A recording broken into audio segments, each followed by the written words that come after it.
वृंदावन शोध संस्थान के द्वारा आयोजित 5 दिवसीय सांझी महोत्सव के क्रम में हमने सांझी संवाद का आयोजन रखा है, जिसमें सांझी से जुड़े हुए शोधकर्ता, सांझी से जुड़े हुए कलाकार, इनकी बातें आम जन के बीच साझा हो सके। इसी क्रम में आज हम आए हैं सांझी कला के मर्मज्ञ और यूं कह सकते हैं कि हम इस कला को जीने वाले आचार्य सुमित गोस्वामी जी, जो पीढ़ी दर पीढ़ी पारंपरिक रूप से इस कला के प्रति समर्पित हैं। आपको राष्ट्रीय स्तर पर, राज्य स्तर पर कई अच्छे सम्मान प्राप्त हैं और आज संयोगवश चूंकि पितृपक्ष चल रहा है तो आपने अपने आराध्य के लिए जल सांझी का भी आयोजन यहाँ किया है। तो जल सांझी जो है, सांझी का बड़ा उत्कृष्ट स्वरूप है। फूलों से सांझी बनाई जाती है, पानी के ऊपर और पानी के नीचे सांझी बनाई जाती है, रंगों से सांझी बनाई जाती है और लोक में गोबर सांझी का प्रचलन है।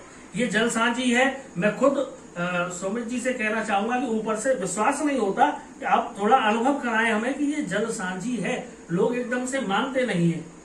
ये देख सकते हैं हम, जो पानी की जो लहर बन रही है, इसमें जो तरंगे हैं, ये जल सांझी का बड़ा अद्भुत और अनूठा प्रयोग है, जिस कला को ब्रज के कलाविदों ने बड़े यत्न पूर्वक सहेज कर रखा है। तो मैं आज इस सांझी कला के अंतर्गत जो ज्यामितीय विधि का जो सामने दिख रहा है, यहाँ आपके द्वारा सांझी को अभिनव प्रयोग भी दिए गए हैं, तो ताकि सांझी का प्रचार प्रसार अधिकतम रूप में हो सके। तो सांझी में जो ज्यामिति का प्रयोग है, यह देखते ही बनता है और इस ज्यामिति के साथ अलंकारिक बेलों का गुथाव, रंगों का संयोजन, ये सब सांझी की अपनी विशेषता है। तो मैं खुद आचार्य सुमित गोस्वामी जी के श्रीमुख से ये सुनना चाहूंगा इस परंपरा के बारे में, सांझी से जुड़ी हुई जो ज्यामिति कला है, सांझी से जुड़ा हुआ जो इनका जो अलंकारिक विधान है बेलों का, इसके संदर्भ में मैं निवेदन करूंगा कि आप कुछ बताएं। तो शोधार्थी और शोधकर्ताओं के लिए और नई पीढ़ी के लिए ये आपके द्वारा बताई गई जानकारियां बड़े महत्व की होंगी। आचार्य। जय श्री राधे। जैसा कि हम सभी जानते हैं कि जो सांझी कला है ब्रज की लोक और पारंपरिक कला है तथा सबसे प्राचीन कला है, क्योंकि इसका उद्गम, सांझी का उद्गम श्री राधा और श्री कृष्ण से माना जाता है। पुराणों में और भी शास्त्रों में और ब्रज की बहुत सी परंपराएं और संप्रदाय, सभी संप्रदायों में इसका उल्लेख मिलता है। हजारों पद मिलेंगे इस पर लिखे हुए। हमारे रसखान जी, सूरदास जी, हरिश्चंद्र, भारतेंदु हरिश्चंद्र जी, हमारे वल्लभ संप्रदाय, गौड़िया संप्रदाय, सभी ने इस पे लिखा है। एक बहुत सुंदर पद रसखान जी का याद आता है कि तब लगी ललिता ललित ललीसों, कही बात हित जान, सुनो कुंवरी मिली खेल सांझी, यह खेल रसखान। वाह। तो ब्रज में सांझी खेली जाती है, रचना अलग है, ब्रज में सांझी खेली जाती है। तो इसी तरह से हमारे सूरदास जी के भी पदावली पर प्राप्त होती है और भी संप्रदायों में। तो इसका बहुत पारंपरिक और बहुत उत्कृष्ट स्वरूप है सांझी का। सांझी की विधाएं भी कही हैं, जैसे सूखे रंगों से अपने अष्टकोण की वेदी पर सांझी बनाई जाती है, क्योंकि अष्टकोण को हमारे हिंदू धर्म में बहुत पवित्र माना गया है। हमारे यज्ञ हवन कुंड की वेदियां या यंत्र जितने भी हैं, सब अष्टकोण पे ही बनते हैं। और सांझी को श्री राधा यंत्र या वैष्णव यंत्र भी हमारे संतों ने और रसिकों ने संज्ञा दी है। सांझी को वैष्णव यंत्र भी कहा जाता है।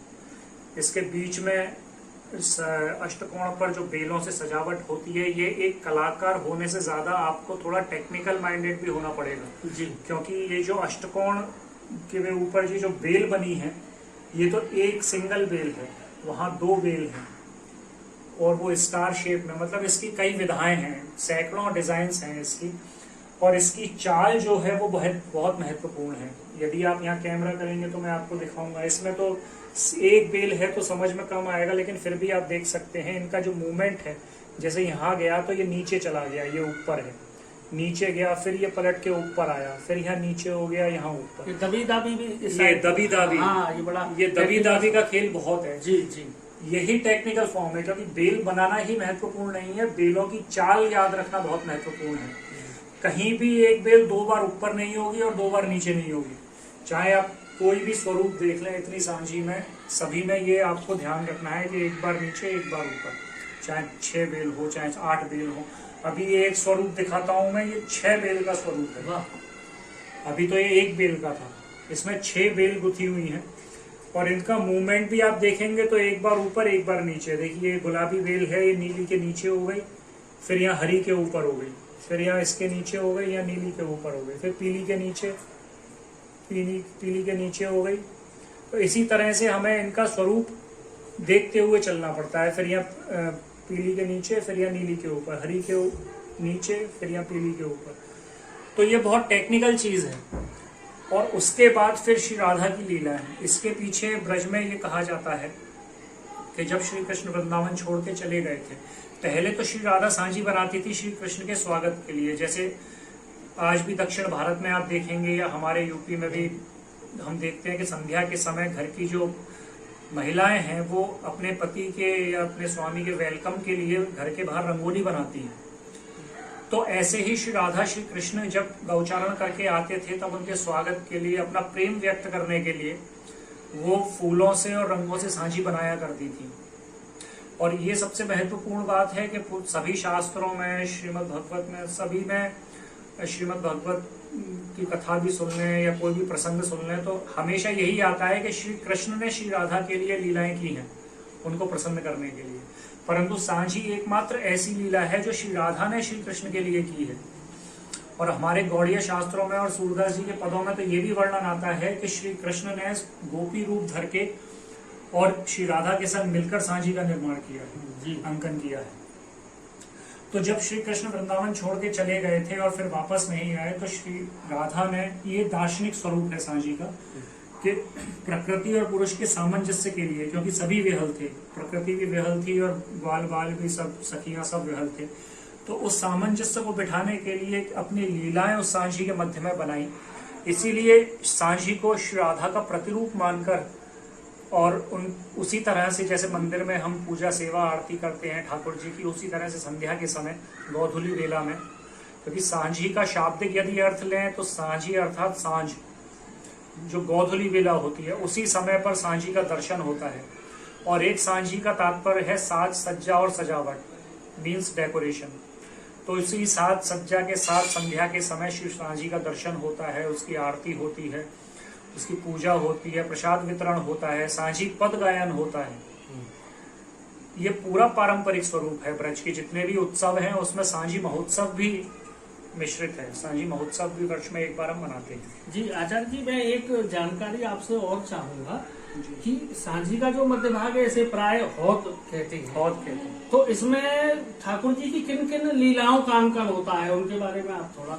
जी, इसमें श्री राधा और श्री कृष्ण की जो भी अंतरंग जो निकुंज लीलाएं हैं तरह तरह की, क्योंकि जितनी भी आप सांझी देखेंगे सभी में श्री राधा और श्री कृष्ण की लीलाओं का ही अंकन है, क्योंकि ये श्री राधा और श्री कृष्ण के प्रेम का प्रतीक है सांझी।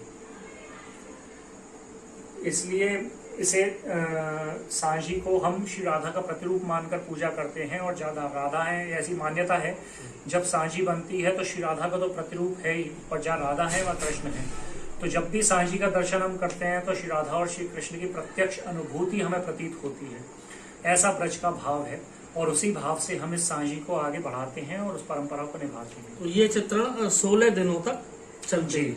16 दिनों तक चलता है। जैसे 16 कला संपन्न श्री कृष्ण को कहा गया है, उसी तरह से हम 16 दिवस तक अलग अलग लीलाएं श्री राधा और श्री कृष्ण की सांझी के मध्य में हम दिखाने की प्रयास करते हैं। हर विधा में, पानी के नीचे हो, पानी के ऊपर हो, चाहे रंगों से हो, चाहे अपने उस तरह से हो, फूलों से हो। और उससे भी बड़ी बात, ये जो पेंटिंग आप देख रहे हैं सांझी की सभी, इसे हमने परिवर्तित किया है पेंटिंग फॉर्म में, ताकि ज्यादा से ज्यादा लोगों तक इस सांझी को, क्योंकि विलुप्त प्राय कला है, इसके बहुत कम कलाकार बचे हैं जो सांझी को बनाने वाले हैं। और एक निश्चित अवधि में ही होता है। निश्चित अवधि में होता है। और ये कला बहुत प्योरीफाइड और बहुत टेक्निकल फॉर्म है। ये एक लोक कला तो है ही, लेकिन एक धरोहर है हमारे ब्रज की और हमारे भारत की। तो इस कला को ज्यादा से ज्यादा लोग सीख सकें, ज्यादा से ज्यादा इसका प्रमोशन कर सकें, इसलिए मैंने इसे पेंटिंग में परिवर्तित किया है, जिससे हम एग्जीबिशंस कर सकें और लोग जान सकें। और इसका कमर्शियल यूज भी है, आप इसे सेल भी कर सकते हैं बनाकर, क्योंकि हम यदि फ्लोर की सांझी या वाटर सांझी हम कहीं बनाते हैं तो एक दिखा सकते हैं, क्योंकि वो जो सूखे रंगों की जो अष्टकोण पे सांझी बनती है उसे बनाने में ही 10 से 12 घंटे लगते हैं। तो पेंटिंग के माध्यम से हम बहुत से ज्यादा पेंटिंग्स वहाँ पे ले जाकर एग्जीबिशंस कर सकते हैं, वर्कशॉप हम करते हैं। मैंने बहुत सी जगह वर्कशॉप्स की हैं भारत में। कुछ छवि देख सकते हैं हम? हाँ बिल्कुल देखिए। आप ही हटा। हाँ बिल्कुल देखिए, ये है जी, ये भी ठाकुर जी की निकुंज लीलाएं हैं। बहुत सुंदर अंकन है जी, बहुत सुंदर। ये सब ठाकुर जी की लीलाओं का ही चित्रण है इसमें। और ये भी है। आपने तो नई पीढ़ी के लिए बहुत अच्छा संकलन तैयार किया है। जी, क्योंकि मुझे भी इस कला के क्षेत्र में प्रोफेशनली मुझे करीब 17 वर्ष हो चुके हैं काम करते हुए, और सांझी पे ही मैंने बहुत काम किया है। ये देखिए, अद्भुत। और भी है यहाँ पर। जी आचार्य जी, मैं एक जानकारी और चाहूंगा कि नई पीढ़ी के बच्चे जो विद्यार्थी हैं वह भी इस कला से जुड़े।